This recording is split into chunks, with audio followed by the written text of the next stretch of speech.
The stagecoach rattled into Casa Grande, Arizona territory, on a blistering afternoon in July of 1882, carrying a woman who had traveled 3,000 miles to marry a stranger, and the scars on her hands told a story she prayed her future husband would never ask about. Beatrice Lancaster pressed her gloved fingers against the worn leather seat, steadying herself as the driver pulled the horses to a halt outside the general store. Dust rose in clouds around the wooden wheels, coating everything in a fine layer of grit that matched the parched landscape stretching endlessly in all directions. Through the small window, she could see a handful of weathered buildings lining the main street, their sun-bleached wood speaking of the harsh desert climate that defined this corner of the territory. Her heart hammered against her ribs as she smoothed down her travel-stained dress. The journey from Philadelphia had taken nearly 3 weeks, and every mile had given her more time to question her decision. But what choice had she truly had? The factory fire had taken everything from her, her livelihood, her home, and nearly her life. The scars that marked her hands were constant reminders of that terrible night, when she had pulled 2 younger girls from the burning building before the foreman had dragged her out, screaming that no woman's life was worth dying over. The Philadelphia newspapers had published advertisements for mail-order brides heading west for months afterward. The factory owners had been quick to replace the women who died, but those who survived with injuries found themselves without work and without prospects. Beatrice had read through dozens of advertisements before responding to the one from Lucas Hawthorne, a rancher outside Casa Grande who needed a wife to help manage his growing cattle operation. His letters had been brief but kind, written in a careful hand that suggested education despite the roughness of his occupation. He had not asked about her past beyond the basics, and she had not volunteered information about the fire or the scars that now covered her hands from fingertips to wrists. She kept them hidden beneath white cotton gloves, even in the oppressive heat. The stagecoach door swung open and the driver offered his hand. Beatrice accepted gratefully, stepping down onto the packed earth of the street. Her legs trembled from the long journey, unused to solid ground after so many days of constant motion. "Miss Lancaster." A deep voice spoke from behind her, and Beatrice turned. The man standing there took her breath away, though not in the way she had expected. Lucas Hawthorne was tall, well over 6 feet, with broad shoulders that spoke of hard physical labor. His face was deeply tanned, with lines around his eyes that suggested he spent most of his time squinting into the sun. He wore simple clothes, sturdy work pants, a cotton shirt with the sleeves rolled to his elbows, and a wide-brimmed hat that shaded his features. But it was his eyes that caught her attention, a startling blue-green that reminded her of the ocean she had left behind. "Mr. Hawthorne," she managed, her voice hoarse from dust and nerves. He removed his hat, revealing dark brown hair that needed cutting. "Yes, madam." "I am glad you made it safely. The journey from Philadelphia is not an easy one." "No, it was not." Beatrice clasped her gloved hands together, suddenly aware of how disheveled she must look after weeks of travel. "I appreciate your meeting me." Lucas gestured toward the general store. "I thought you might want to freshen up before we head to the ranch. Martha Reynolds owns the store, and she has a room in back where you can wash up. The ranch is about an hour's ride from here." Relief flooded through Beatrice. The thought of presenting herself at her new home looking like something the cat dragged in had worried her during the entire last leg of the journey. "That would be wonderful, thank you." He retrieved her trunk from the back of the stagecoach, hefting it onto his shoulder with an ease that suggested it weighed nothing at all. Beatrice followed him across the street, acutely aware of the curious stares from the handful of people scattered along the boardwalk. Mail-order brides were not uncommon in the territory, but that did not make them any less interesting to the locals. Martha Reynolds turned out to be a plump, cheerful woman in her 50s with graying hair and kind eyes. She took one look at Beatrice and clucked her tongue sympathetically. "You poor dear, you look absolutely worn out. Come with me, I will get you some water and a place to clean up properly." Lucas set the trunk down carefully. "I will be at the saloon having a drink. Take all the time you need, Miss Lancaster. There is no rush." As he left, Martha guided Beatrice through the store to a small room at the back. A basin of cool water waited on a stand, along with clean towels and a bar of soap that smelled faintly of lavender. "You take your time, dear. When you are ready, come on out front and we can get you something to eat before you head to the ranch." Alone finally, Beatrice stripped off her gloves and stared at her hands. The scars were angry red lines that crisscrossed her palms and fingers, some thick and ropey, others thin as thread. They extended up her wrists, disappearing beneath the sleeves of her dress. The doctors in Philadelphia had told her she was lucky to have kept full use of her hands, that many burn victims lost fingers or even entire hands. She supposed they were right, but looking at the damaged skin made her feel anything but lucky. She washed carefully, scrubbing away the dust and grime of travel. Her one good dress was wrinkled but clean, and she changed into it gratefully. It was a simple calico print in blue that brought out the color of her eyes, with long sleeves that covered her wrists and a high collar. She brushed her dark blonde hair until it shone, then pinned it up in a neat bun at the base of her neck. Finally, she pulled her gloves back on, making sure they covered every inch of scarred skin. When she emerged, Martha had set out a plate of bread and cheese along with a glass of cool water. "Eat up, dear. You will need your strength. Ranch life is not easy, even for women who grew up with it." Beatrice sat gratefully, suddenly ravenous. "Have you known Mr. Hawthorne long, Lucas?" "Oh, about 5 years now, since he bought the ranch from old Samuel Carter. Good man, hard worker. Lost his parents to cholera when he was young, worked on various ranches until he saved enough to buy his own place. He has been building it up steadily, doing most of the work himself." Martha paused, studying Beatrice with sharp eyes. "He is a good man, dear, honest and fair. You could do much worse. I am sure you are right." Beatrice took a sip of water, her throat still dry despite the drink. "What should I expect at the ranch?" Martha considered the question. "Lucas runs about 200 head of cattle, has a decent-sized house he built himself, and employs 3 ranch hands who live in the bunkhouse. He grows some vegetables, keeps chickens for eggs, and has a good well that has never run dry even in the worst droughts. It is a solid operation, and he has been working to expand it." The information helped calm some of Beatrice's nerves. At least she was not heading into complete poverty. The letters Lucas had sent suggested he was doing well, but letters could lie.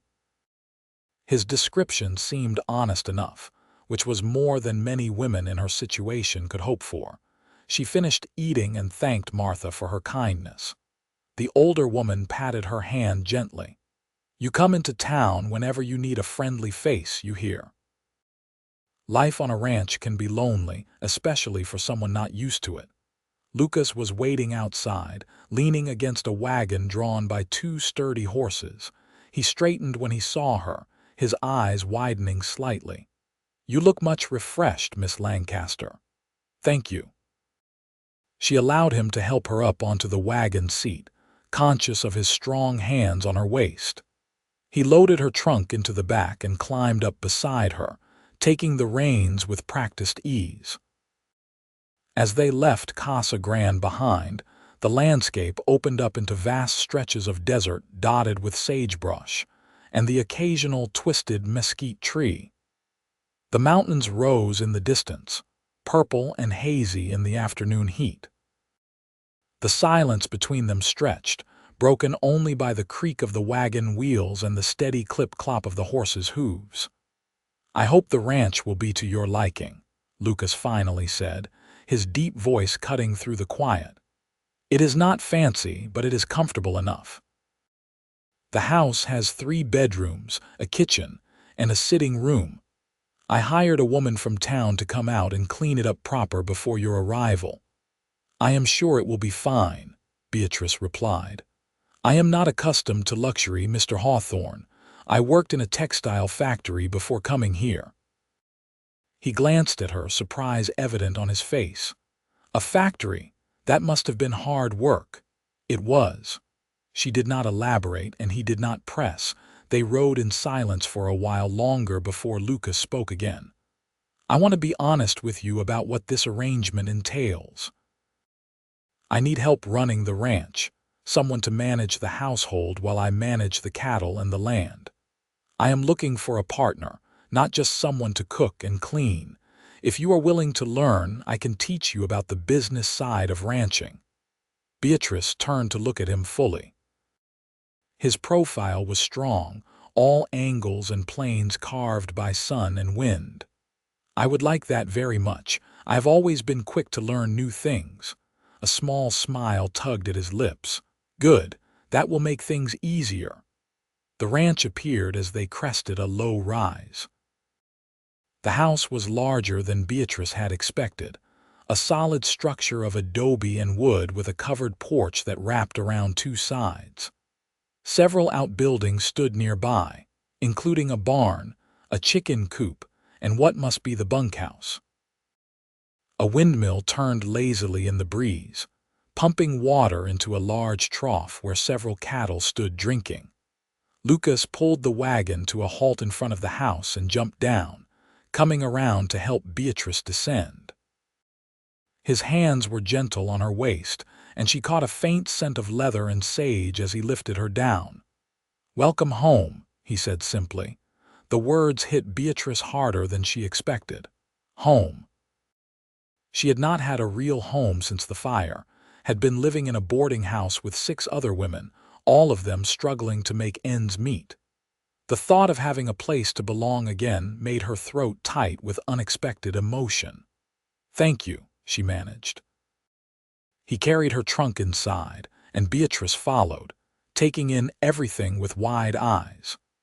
The main room was spacious and well-built, with a stone fireplace dominating one wall and windows that let in plenty of light. The furniture was simple but well-made, clearly crafted by someone who knew their trade. Everything was spotlessly clean, evidence of the woman Lucas had hired to prepare the house. "Your room is through here," Lucas said, leading her down a short hallway. He pushed open a door to reveal a bedroom with a real bed, not just a cot, covered with a colorful quilt. A dresser stood against one wall and a washstand occupied the corner. "I hope it suits you." "It is lovely." Beatrice walked to the window, which looked out over the desert toward the distant mountains. The view was stark but beautiful in its own way, so different from the crowded Philadelphia streets she had left behind. Lucas set her trunk at the foot of the bed. "I will let you get settled. Supper will be in about an hour. Nothing fancy, just beans and cornbread, but it is filling." "Can I help prepare it?" Beatrice turned from the window. "I am not used to being idle." He considered her for a moment, those blue-green eyes studying her face. "If you would like. The kitchen is yours to do with as you please. I have been making do with simple meals, but I would not object to better food if you know how to cook it." "I know the basics. My mother taught me before she died." Something flickered in his expression, understanding perhaps, or sympathy.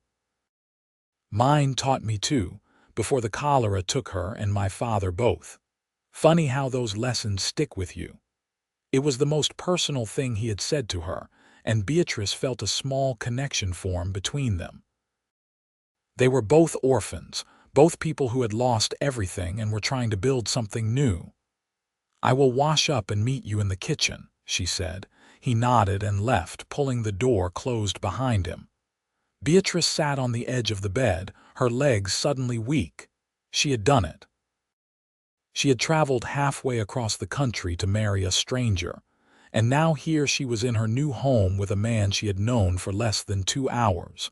The thought should have terrified her, but instead, she felt a strange sense of calm.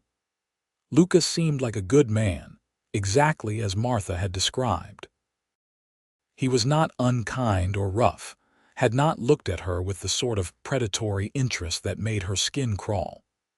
He seemed genuinely interested in having a partner, not just a servant or a body to warm his bed. She unpacked a few essentials from her trunk, hanging up her other dress and setting out her brush and hairpins on the dresser. Then she washed her face and hands in the basin, careful to keep her gloves on, and made her way to the kitchen. Lucas was already there, measuring out beans into a large pot. He looked up when she entered. "There is coffee on if you want some." "Thank you." Beatrice poured herself a cup, grimacing slightly at the strong, bitter taste. Coffee out here was clearly nothing like the weak tea she had been accustomed to in Philadelphia. They worked together in companionable silence, Beatrice mixing up cornbread while Lucas tended the beans. It felt oddly domestic, comfortable in a way she had not expected. When everything was cooking, Lucas poured himself a cup of coffee and leaned against the counter watching her. "Can I ask you something, Miss Lancaster?" "Beatrice, please. And yes, you may ask. Why did you answer my advertisement? A woman like you, educated and clearly from a decent family, could have found work in Philadelphia. Why come all the way out here to marry a stranger?" Beatrice had known the question would come eventually. She had prepared an answer, one that was truthful without revealing everything. "The factory where I worked burned down. Many women died, and those of us who survived found ourselves without work. The factory owners did not rebuild, and other factories did not want to hire women associated with the fire. I had no family left, no prospects, and very little money. Your advertisement offered a fresh start, and I decided to take it."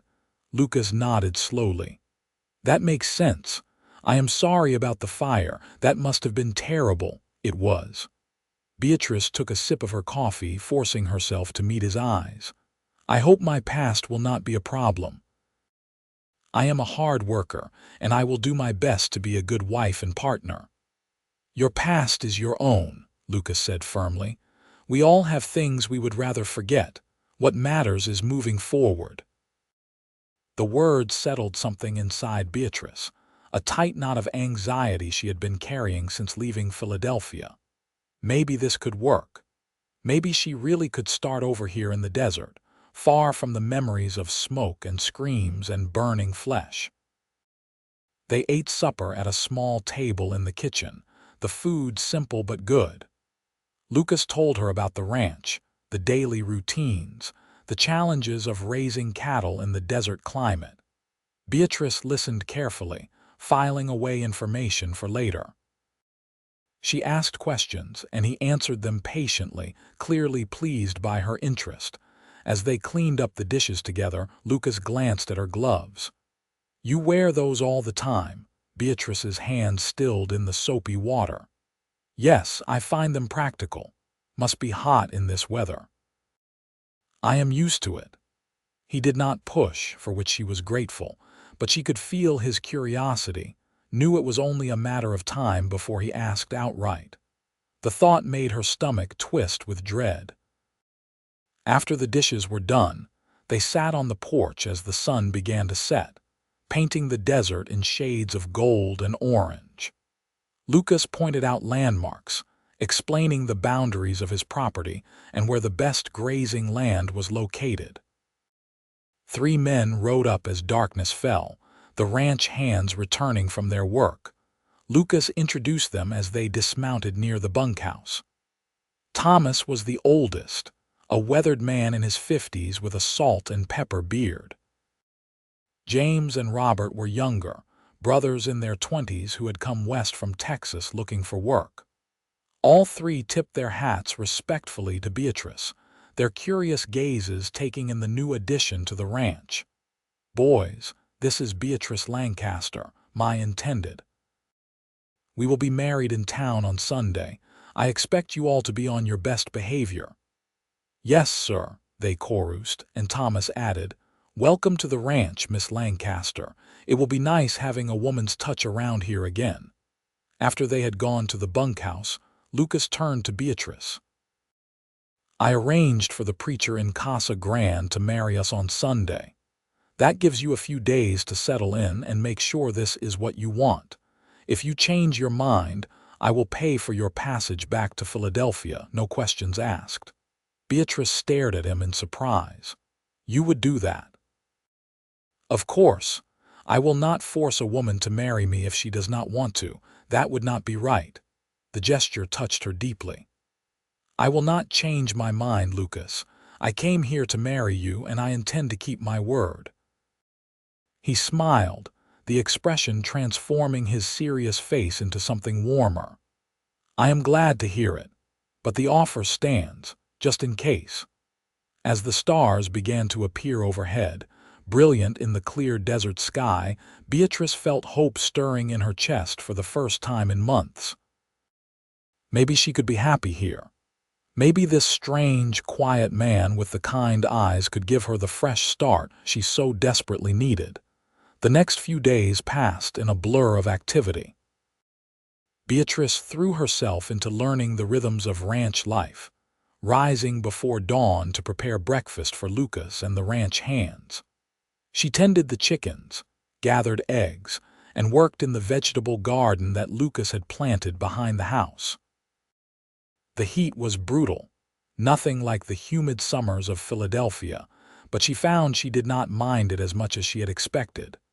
Lucas was patient with her, answering her endless questions and showing her how things worked. He taught her about the cattle, explaining how to judge their health by their behavior and appearance. He showed her the account books where he tracked expenses and income, walking her through the economics of running a ranch. True to his word, he was treating her as a partner, not just a housekeeper, but she still wore her gloves, even when the sweat made them stick uncomfortably to her skin. Lucas noticed. She could see it in the way his eyes lingered on her covered hands, but he said nothing. The other men noticed too, though they were too polite to comment. On Saturday afternoon, Martha Reynolds arrived at the ranch in a small buggy, her plump face beaming with excitement. "I have brought you a wedding dress, dear. Well, not a traditional one, but a nice dress at least. You cannot get married in that old calico." The dress she pulled from a box was beautiful, a soft cream color with delicate lace at the collar and cuffs. Beatrice ran her gloved fingers over the fabric, touched by the gesture. "Martha, this is too much." "Nonsense. Every bride deserves to look special on her wedding day." Martha's sharp eyes took in the gloves, but she said nothing about them. "Come on, let us see if it fits." In Beatrice's room, Martha helped her into the dress. It fit perfectly, the fabric draping elegantly over her slim figure. Martha pinned Beatrice's hair up in a more elaborate style than her usual simple bun, leaving a few curls to frame her face. "There now. Do not you look lovely? Lucas is going to be speechless." Beatrice studied her reflection in the small mirror above the dresser. She barely recognized herself. The dress made her look delicate, almost fragile, so different from the sturdy factory worker she had been just a few months ago. "I am scared," she admitted quietly. Martha's expression softened. "Of course you are, dear. Getting married is frightening, especially to someone you barely know. But Lucas is a good man. He will treat you right." "It is not that." Beatrice swallowed hard. "I have been keeping something from him, something important." "The scars on your hands." Beatrice's head snapped up in surprise. Martha smiled gently. "I have seen the way you keep them covered, even in this heat. And I heard about the factory fire in Philadelphia. It was in the newspapers out here too, you know. So many poor women dead or injured." "He does not know," Beatrice whispered. "I have not told him." "Then maybe you should, before the wedding. Give him the choice to accept you as you are." The words hit home. Martha was right. It was not fair to marry Lucas without being honest about her scars. But the thought of revealing them, of seeing disgust or pity in his eyes, made her feel physically ill. "What if he changes his mind?" she asked. "Then he is not the man I think he is, but I do not believe that will happen." Martha squeezed her shoulder gently. "Have faith, dear." After Martha left, Beatrice changed back into her regular dress and went looking for Lucas. She found him in the barn, checking on one of the horses that had thrown a shoe earlier in the day. He looked up when she entered, a smile crossing his face. "Martha's visit go well?" "Yes, she brought me a dress for tomorrow." Beatrice twisted her gloved hands together nervously. "Lucas, I need to talk to you about something." His smile faded, replaced by concern. "What is wrong?" "Nothing is wrong exactly. But there is something I should have told you before now, something you should know before we get married tomorrow." Lucas set down the hoof pick he had been holding and gave her his full attention. "All right. What is it?" Beatrice took a deep breath, gathering her courage. "When I told you about the factory fire, I did not tell you everything. I was there when it happened. I pulled 2 girls out before the foreman dragged me away. The fire burned me badly." Slowly, her hands shaking, she began to pull off her gloves. Lucas moved closer, watching silently as she revealed the angry red scars that covered her hands and wrists. In the dim light of the barn, they looked even worse than usual, the damaged skin standing out starkly against her pale flesh. "They go up to my elbows," she said quietly, her voice barely above a whisper. "The doctors said I was lucky to keep my hands.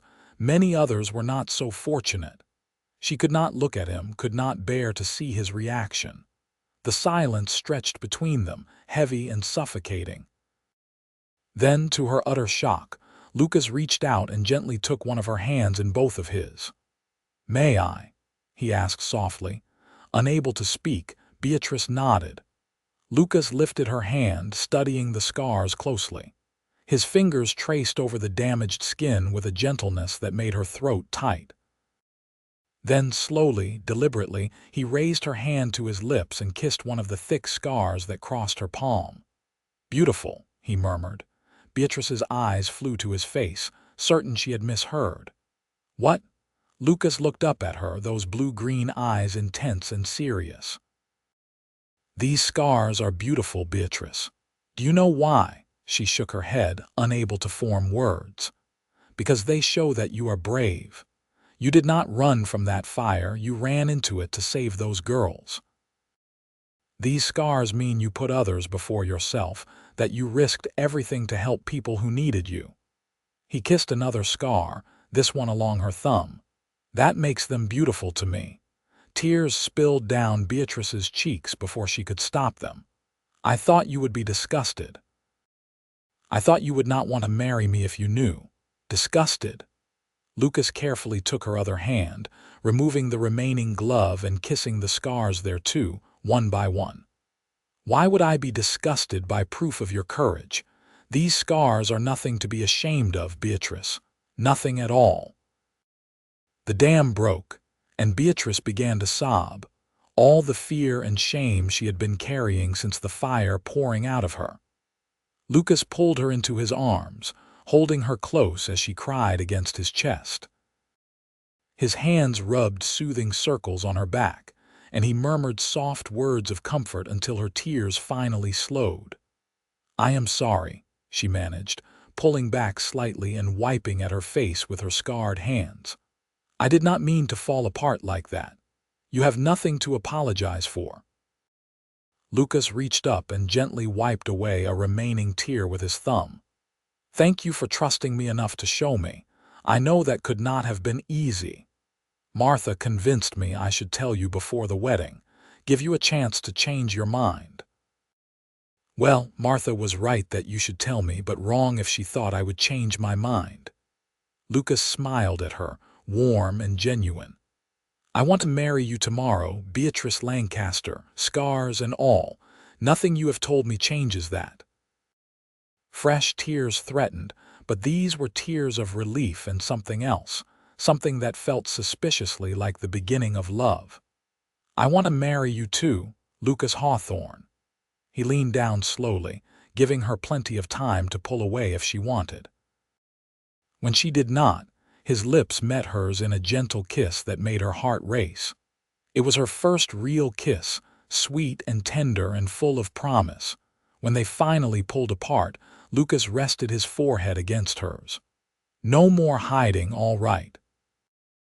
No more gloves unless you want to wear them for practical reasons. I want to see all of you, scars included. All right, Beatrice agreed, her voice barely a whisper. They stood together in the barn as the sun set outside, casting long shadows across the dusty floor. For the first time since the fire, Beatrice felt truly whole. The scars were still there, would always be there, but they no longer defined her. Lucas had called them beautiful, had kissed each one with a reverence that made her believe, maybe, she could be worthy of love despite them. The wedding took place the next day in the small church in Casa Grande. It was a simple ceremony, attended by Martha and a handful of other townspeople who had come to welcome the new bride. The preacher was a solemn man in his 60s who kept the proceedings brief, mindful of the heat. Beatrice wore the cream dress Martha had brought, her hair pinned up with a few wildflowers Lucas had picked that morning. Her hands were bare for the first time in months, the scars visible to everyone present. She saw a few curious glances, but no one commented, and Lucas held her scarred hands in his throughout the ceremony, his grip firm and reassuring. When the preacher pronounced them man and wife, Lucas kissed her thoroughly, to the cheers and applause of the gathered crowd. Beatrice felt her cheeks heat, but she could not stop smiling. Martha had organized a small reception at the general store, with cake and punch for everyone. The townspeople were friendly and welcoming, offering congratulations and advice about ranch life. Thomas, James, and Robert were there too, cleaned up and wearing their best clothes, offering respectful congratulations to the newlyweds. As the sun began to set, Lucas and Beatrice climbed into the wagon for the ride back to the ranch. Beatrice was acutely aware that tonight would be their wedding night, that their relationship would shift from strangers to something much more intimate. Her nerves must have shown on her face because Lucas reached over and took her hand. "We do not have to do anything you are not ready for," he said quietly. "There is no rush, I know, but I want to be a proper wife to you, Lucas. You already are." He squeezed her hand gently. "Everything else will come in time." Back at the ranch, Lucas carried her over the threshold of the house, both of them laughing at the tradition. He set her down gently in the main room, and for a moment they just looked at each other. "I should change out of this dress," Beatrice finally said. "I do not want to ruin it." Lucas nodded. "I will be in our room when you are ready." Our room. The words sent a thrill through Beatrice. While she had been in town with Martha getting ready for the wedding, Lucas had moved his things into her bedroom, combining their spaces. She changed into her nightgown in the small washroom, her hands shaking slightly as she brushed out her hair. When she could not delay any longer, she made her way to the bedroom. Lucas was sitting on the edge of the bed, still mostly dressed but with his boots off and his shirt unbuttoned. He looked up when she entered, his eyes warm. "Come here." Beatrice crossed to him and he pulled her down to sit beside him. His arm went around her shoulders and she leaned into his warmth. "I want you to know something," Lucas said. "You are safe here, Beatrice. Always. With me, you will always be safe." The words were exactly what she needed to hear. "I know. I trust you." "Good."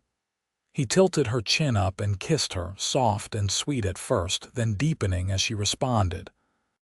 His hands were gentle as they explored, and when he laid her back on the bed, Beatrice went willingly, ready to start this new chapter of her life. Their lovemaking was tender and unhurried, Lucas taking care to make sure she was comfortable and willing at every step.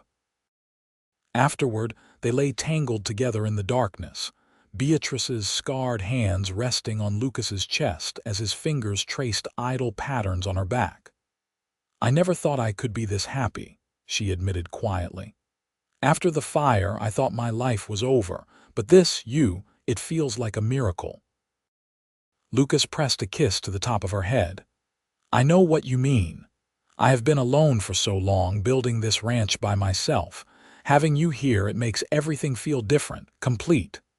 "I love you," Beatrice whispered, the words slipping out before she could stop them. Lucas went still beneath her, then rolled them over so he could look down into her face. "Say that again." "I love you, Lucas Hawthorne." His smile was brilliant, transforming his serious face. "I love you too, Beatrice Hawthorne. From the moment you stepped off that stagecoach, I have been falling for you." They kissed again, and the love between them was no longer tentative or uncertain. It was real and solid and growing stronger with every passing moment. The months that followed were some of the happiest of Beatrice's life. She threw herself into ranch life with enthusiasm, learning everything Lucas could teach her. She took over the household accounts, discovering she had a natural talent for managing money. Under her careful stewardship, the ranch began to show even more profit than before. She learned to ride a horse, though it took several tries before she felt comfortable in the saddle. Lucas was patient with her, taking her on rides around the property and into the surrounding desert. She came to love the stark beauty of the landscape, the way the mountains changed color throughout the day, the incredible sunsets that painted the sky in impossible shades. Her hands, no longer hidden by gloves, became a normal part of ranch life. The scars faded slightly over time, though they would always be visible. But Lucas kept his word, treating them as something beautiful rather than shameful. He kissed them often, whenever he held her hand or helped her with some task. The ranch hands became like family. Thomas turned out to be an excellent cook when Beatrice was busy with other tasks, and he taught her how to make sourdough bread that stayed fresh for days. James and Robert were full of energy and often got into friendly competitions over who could rope a calf faster or break a horse more gently. Beatrice enjoyed their company and the way they made the ranch feel more like a home than just a business. In December, 5 months after her arrival, Beatrice began to suspect she might be pregnant. She waited until she was certain before telling Lucas, wanting to be sure. When she finally told him one evening after supper, his reaction was everything she could have hoped for. He swept her up in his arms, spinning her around until she was dizzy and laughing. "We are going to have a baby," he kept saying, wonder in his voice. "We are going to be parents." "In late June or early July, the doctor in town thinks," Beatrice confirmed, her hand resting on her still flat stomach. Lucas knelt down and pressed a kiss to her belly. "Hello, little one. I am your father and I already love you more than anything." The gesture made Beatrice's eyes sting with happy tears. She ran her scarred fingers through his hair, overcome with love for this man who had given her so much. The pregnancy was not easy. Beatrice suffered terrible morning sickness that lasted well into her 4th month. Lucas was attentive and patient, bringing her dry toast and ginger tea when her stomach was upset, holding her hair back when she was sick, and making sure she rested as much as possible. Martha visited regularly, bringing supplies from town and checking on Beatrice's health. She had raised 5 children of her own and had plenty of advice to share. The other women from Casa Grande began to visit too, welcoming Beatrice into their community.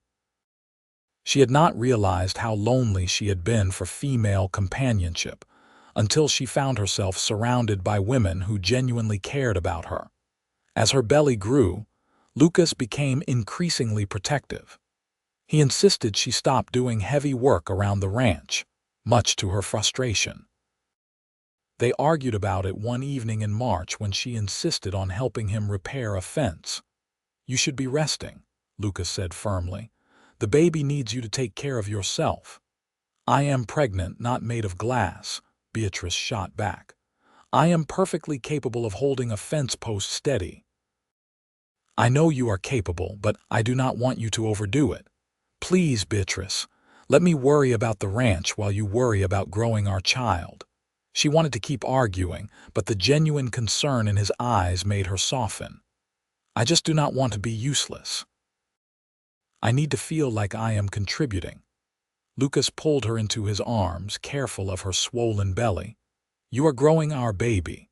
That is the most important contribution there is. Besides, you still manage all the accounts and run the household. That is more than enough." "Fine," she grumbled, but she leaned into his embrace, accepting his care even if it chafed at her independent nature. In late June, just as the heat was becoming almost unbearable, Beatrice went into labor. Lucas sent Robert racing into town for the doctor and the midwife while he stayed with Beatrice, holding her hand and trying to hide his panic. "I have birthed calves," he told her, attempting to sound confident. "How different can this be?" "Very different," Beatrice gasped between contractions. "If you compare me to a cow again, I will never forgive you." Despite the pain, they both laughed, the tension breaking slightly. The labor was long and difficult. Beatrice labored through the night and into the next day, with Lucas never leaving her side. He held her hand, let her squeeze until his fingers went numb, wiped her face with cool cloths and murmured encouragement even when he looked terrified. Martha arrived with the midwife, taking over with the efficiency of experience. "Out with you, Lucas. This is women's work." "I am not leaving her," Lucas said firmly. Martha looked at Beatrice, who nodded weakly. "Let him stay. I want him here." The midwife shrugged. "Suit yourself, though most men cannot handle it." Lucas proved her wrong, staying calm and supportive even when Beatrice screamed through the worst of the contractions. Finally, as the sun was setting on the second day, their son was born, entering the world with a lusty cry that announced his presence to everyone in the house. "A boy," the midwife announced, placing the squalling infant on Beatrice's chest. "A big, healthy boy." Beatrice looked down at her son, this tiny person she and Lucas had created together, and felt her heart expand with a love so fierce it took her breath away. He had a dusting of dark hair and was red-faced from crying, his little fists waving angrily at being thrust into the bright world. Lucas leaned over them both, his eyes bright with tears. "He is perfect. You are perfect. I love you both so much. What should we name him?" Beatrice asked, running a scarred finger gently over their son's soft cheek. "What about William?" Lucas suggested. "After your father, Beatrice's father had died when she was 12, but she still remembered him fondly. William Hawthorne, I like that." Their son, whom they called Will from the start, proved to be a content baby once he was fed and changed. He had Lucas's blue-green eyes and Beatrice's nose, a perfect blend of both of them. Beatrice spent hours just watching him sleep, marveling at the miracle of his existence. Lucas was a devoted father from the start. He changed diapers without complaint, walked the floor with Will when he was fussy, and sang silly songs that made the baby coo with delight. Watching him with their son made Beatrice fall in love with him all over again. The ranch continued to thrive. With Beatrice's careful management and Lucas's hard work, they were able to expand their herd and hire 2 additional ranch hands. They built a bigger barn and repaired the bunkhouse, making improvements that would serve them well for years to come. When Will was 6 months old, Beatrice discovered she was pregnant again. This time, the morning sickness was less severe, and she was able to continue most of her normal activities. Their daughter was born the following June, a tiny thing with blonde hair and her mother's blue eyes. They named her Sarah, and she was the apple of her father's eye. Will, now a walking, talking toddler, was fascinated by his baby sister. He wanted to help with everything, from changing her diaper to feeding her bottles. Lucas built him a small stool so he could stand beside Beatrice and help care for Sarah. The years passed in a blur of happiness and hard work. The ranch grew into one of the most successful operations in the territory. Lucas expanded into horse breeding as well as cattle, and the quality of his stock became well known throughout Arizona. Beatrice's business acumen meant they were never caught short by unexpected expenses, and they slowly built up substantial savings. Will and Sarah were joined by 2 more children. Another boy they named Thomas after the ranch hand who had become like family. And finally another daughter, Elizabeth, who arrived when Beatrice was 32. Their house rang with laughter and noise, so different from the lonely silence that had filled it before Beatrice's arrival. The children grew up healthy and happy, learning ranch skills from their father and household management from their mother. Will showed an early aptitude for working with horses, while Sarah had inherited her mother's head for numbers. Young Thomas was fearless, always climbing trees and exploring the desert, and Elizabeth was still too small to show much personality beyond her sunny disposition. Beatrice's scars became simply part of who she was, noticed occasionally by strangers but ignored by everyone who knew her.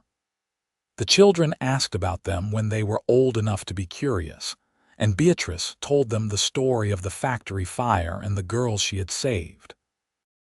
She wanted them to understand that scars were nothing to be ashamed of, that sometimes the marks life left on you were proof of survival and courage. Lucas kept his promise from their wedding night, treating her scars as beautiful. Even years into their marriage, he would kiss her palms when they sat together on the porch after the children were in bed, a gesture so familiar and loving it made her heart ache in the best way.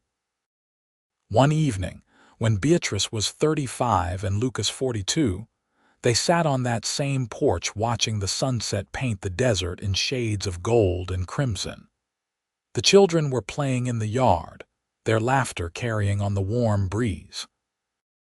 Will was teaching Sarah to rope a fence post while Thomas and Elizabeth chased chickens, much to the birds' displeasure. "You ever miss Philadelphia?" Lucas asked, his arm around Beatrice's shoulders. She leaned into him, considering the question. "Sometimes I miss certain things about city life. The shops, the theater, the variety. But no, I do not miss it, not really. This is my home now. You and the children, this ranch, this is where I belong." "I am glad you answered my advertisement," Lucas said softly. "I cannot imagine my life without you. Neither can I." Beatrice turned her face up to his and he kissed her gently. "You gave me everything, Lucas. A home, a family, a purpose. You took my scars and called them beautiful. You loved me when I thought I was unlovable." "You were always lovable, Beatrice. I just had the privilege of being the one to show you that."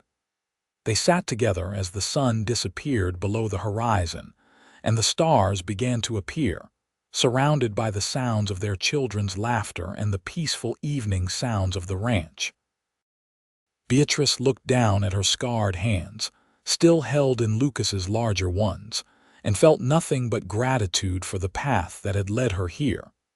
The factory fire had nearly destroyed her, had left her marked and broken.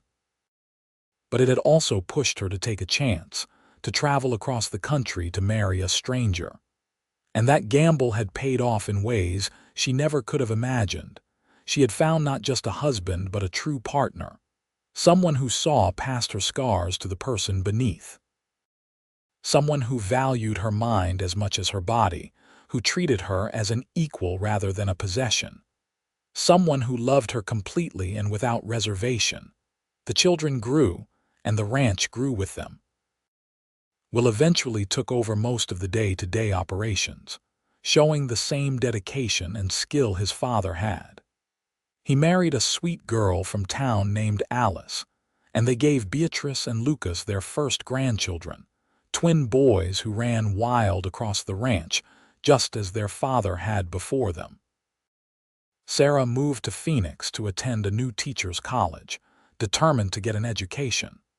She came home for holidays full of ideas and energy, teaching her younger siblings to read and write before they even started regular school.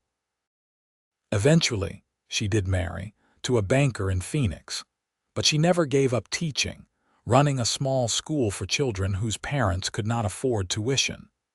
Thomas became a skilled horse breeder like his father, with an almost supernatural ability to gentle even the wildest animals. He married late, to a widow with 3 children of her own, and blended their families together with love and patience. Elizabeth, the baby, surprised everyone by becoming interested in medicine after a doctor in Casa Grande took her on as an assistant.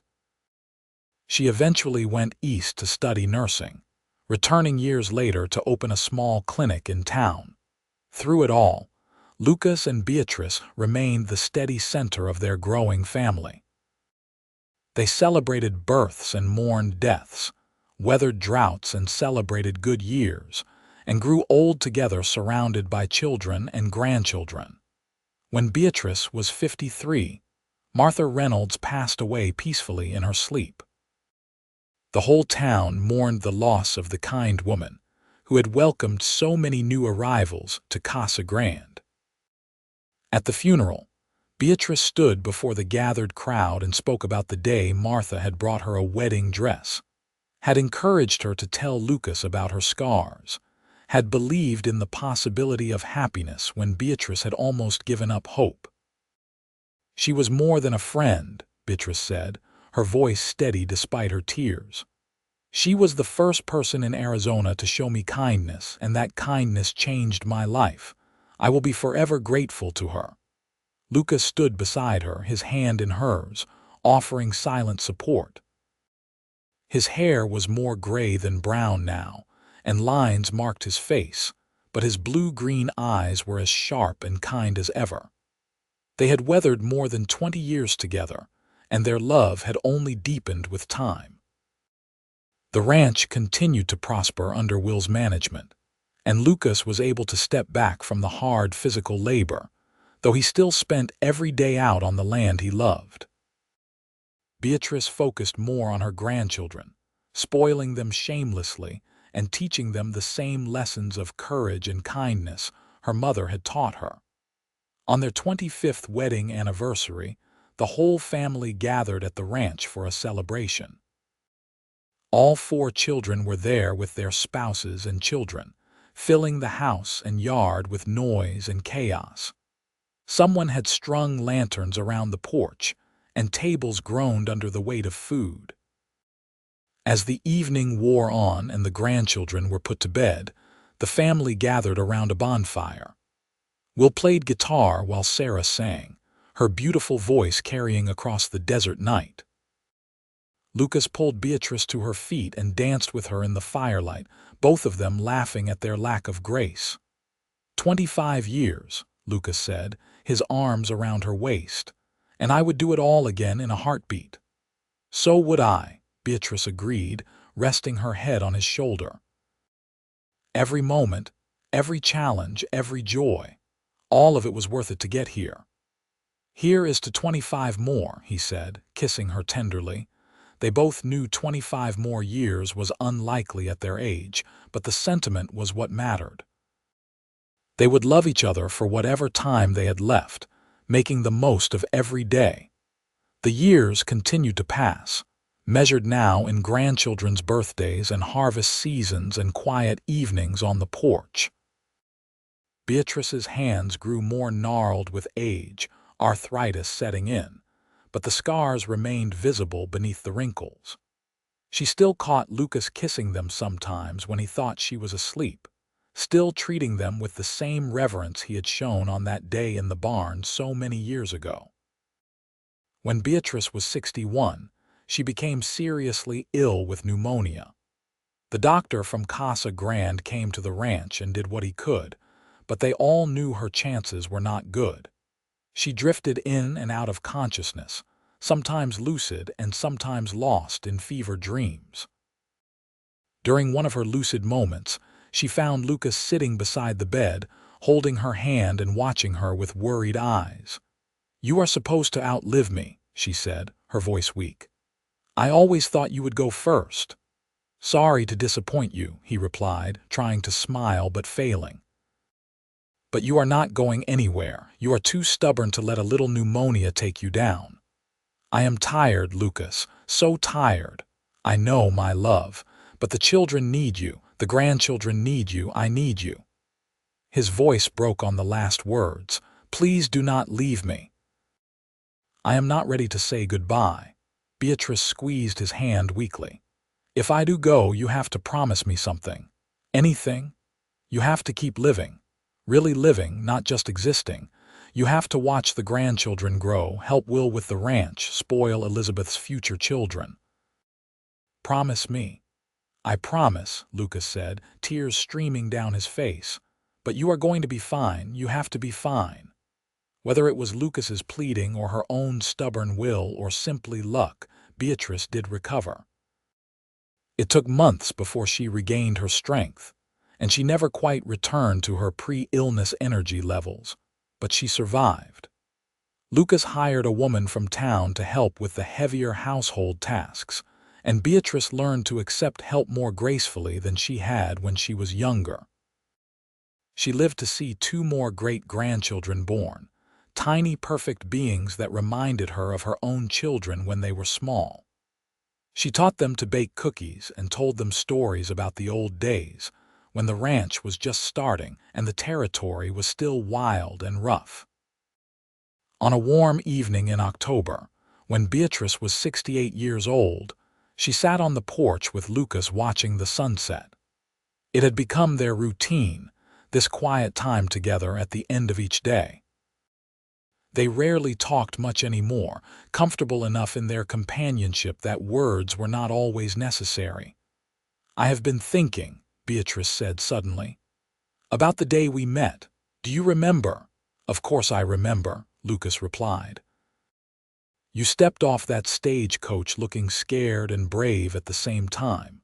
I knew right then you were going to change my life." I was terrified. I had traveled 3,000 miles to marry a stranger, carrying scars I was convinced would make me unlovable. I thought maybe I could hide them forever, that you would never have to know. Lucas brought her hand to his lips, kissing the familiar scars one by one. "These scars are part of your story, Beatrice. They are part of what makes you who you are. I have never seen them as anything but beautiful." "I know. You have shown me that every day for 36 years. She leaned her head on his shoulder. "Thank you for that. Thank you for loving me, scars and all. Loving you has been the easiest thing I have ever done," Lucas said softly. "You are the best thing that ever happened to me." They sat together as the stars emerged overhead, the same stars that had witnessed their first kiss, their wedding night, the birth of their children, and countless other moments of joy and sorrow. The ranch spread out around them, a testament to their hard work and dedication, soon to be passed down to their son and eventually to his children. Beatrice thought about the girl she had been when she first arrived in Casa Grande, damaged and afraid and desperate for a fresh start. She had found so much more than she had hoped for, not just a home and a livelihood, but a true partner. Someone who saw her worth when she could not see it herself. Someone who took her brokenness and called it beautiful. The factory fire had scarred her body, but it had also set her on a path that led to more happiness than she could have imagined. Without it, She never would have come west, never would have answered Lucas's advertisement, never would have built this life she treasured so deeply. She looked down at her aged, scarred hands clasped in Lucas's and felt nothing but peace. These hands had pulled girls from a burning building. These hands had cooked thousands of meals, changed diapers, scrubbed floors, balanced account books, and held her children and grandchildren. These hands had built a life worth living, and Lucas had kissed every scar, called them beautiful, and meant it. As the last light faded from the sky and the desert night settled around them, Beatrice closed her eyes and smiled.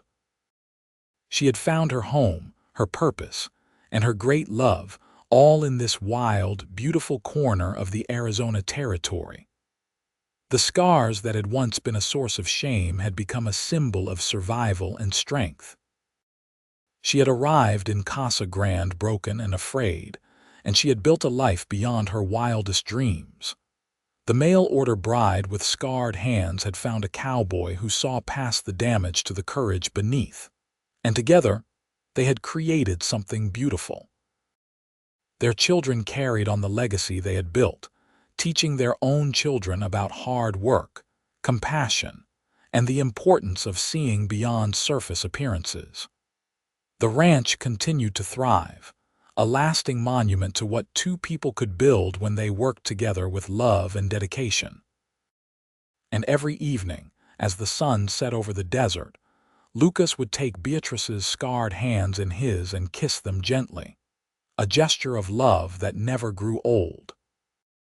It was their private ritual, a reminder of the promise Lucas had made in the barn all those years ago, to see her scars as beautiful and to love her exactly as she was. The years had been kind to them in the ways that mattered most. They had built a family, created a successful business, and loved each other through every challenge life threw their way. The scars remained, faded now and surrounded by wrinkles, but still visible evidence of a terrible night that had somehow led to a beautiful life. Beatrice lived to the age of 72, long enough to see her great-grandchildren start school and Will's grandson show an interest in ranching. She died peacefully in her sleep on a cool spring morning, Lucas holding her hand just as he had through every important moment of their life together. The whole territory mourned her passing. The church in Casa Grande was packed for her funeral, filled with family, friends, and the many people whose lives she had touched during her years in Arizona. Her children spoke about her courage, her kindness, and her unwavering dedication to family. Lucas sat in the front row, aged and grieving but surrounded by the legacy they had built together. He lived for 3 more years after Beatrice passed, true to his promise to keep really living. He spent time with his children and grandchildren, helped Will with the ranch when his health allowed, and sat on the porch every evening remembering the woman who had changed his life. On the anniversary of their first meeting, Lucas sat on that porch alone and thought about the day a scared young woman had stepped off the stagecoach in Casa Grande. He thought about the scars she had tried to hide and the courage it took for her to reveal them. He thought about a lifetime spent building something beautiful together, about children and grandchildren, and a ranch that would carry their legacy forward for generations.